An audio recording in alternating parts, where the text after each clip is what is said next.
The history of architecture in New York. New York City is often described through its skyline.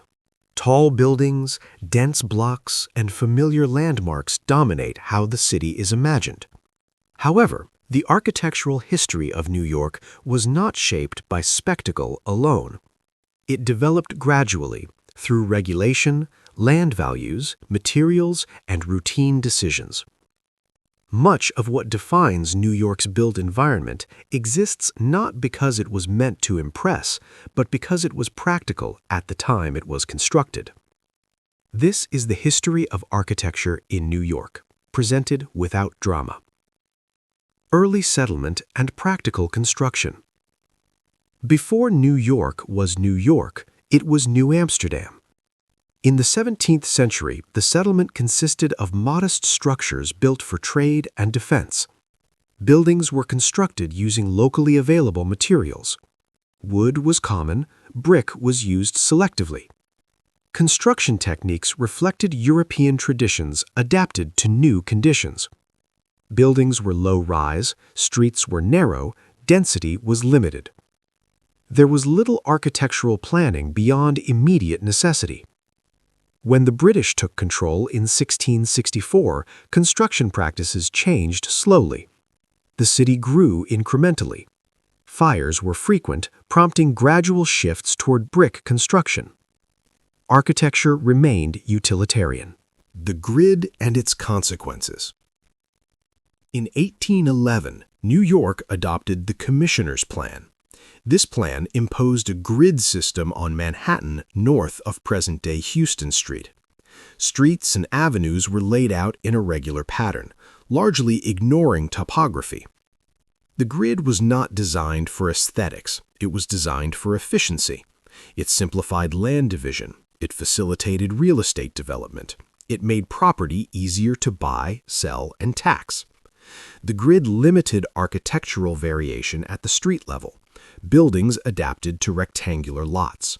Uniformity became common.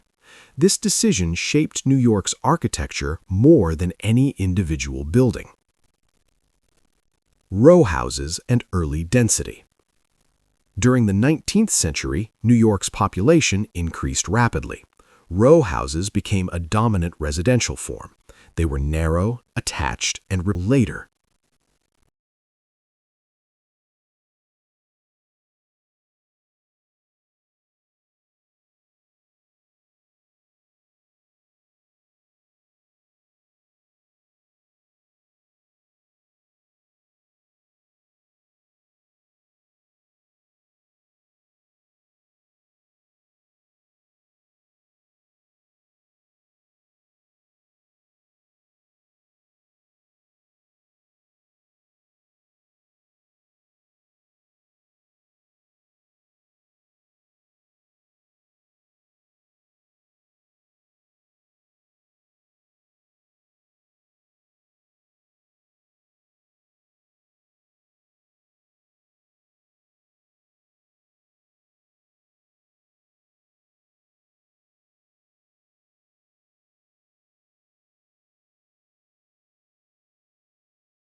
The rise of the skyscraper.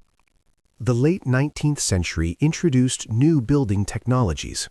Steel frames, elevators, and improved foundations allowed buildings to grow taller. Land values in Manhattan encouraged vertical construction. Building upward was economically rational. Early skyscrapers borrowed decorative styles from earlier architecture. Gothic, Beaux Arts, and classical elements were applied to tall structures. Height was a consequence of economics, not ambition. Zoning and regulation. By the early 20th century, unregulated height created problems. Tall buildings blocked light and air at street level. The Equitable Building, completed in 1915, became a case study in excessive bulk. In response, New York adopted the Zoning Resolution of 1916. This law required setbacks on tall buildings, shaping the stepped appearance of many skyscrapers. Architecture adjusted to regulation.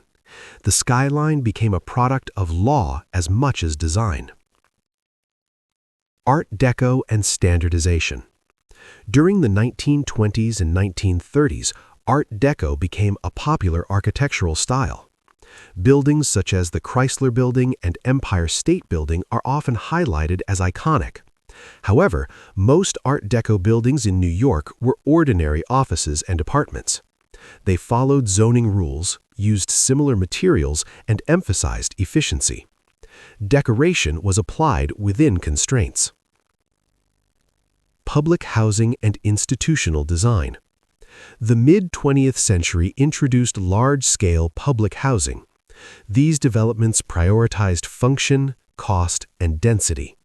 Design was standardized. Buildings were repetitive. The goal was accommodation, not individuality.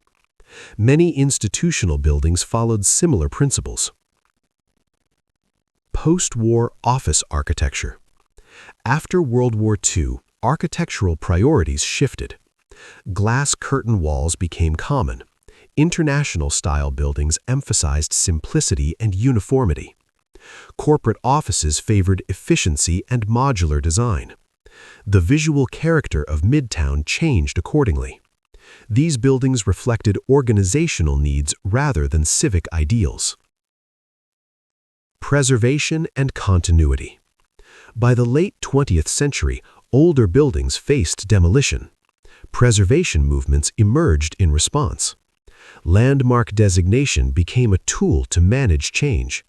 This introduced another layer of regulation affecting architecture.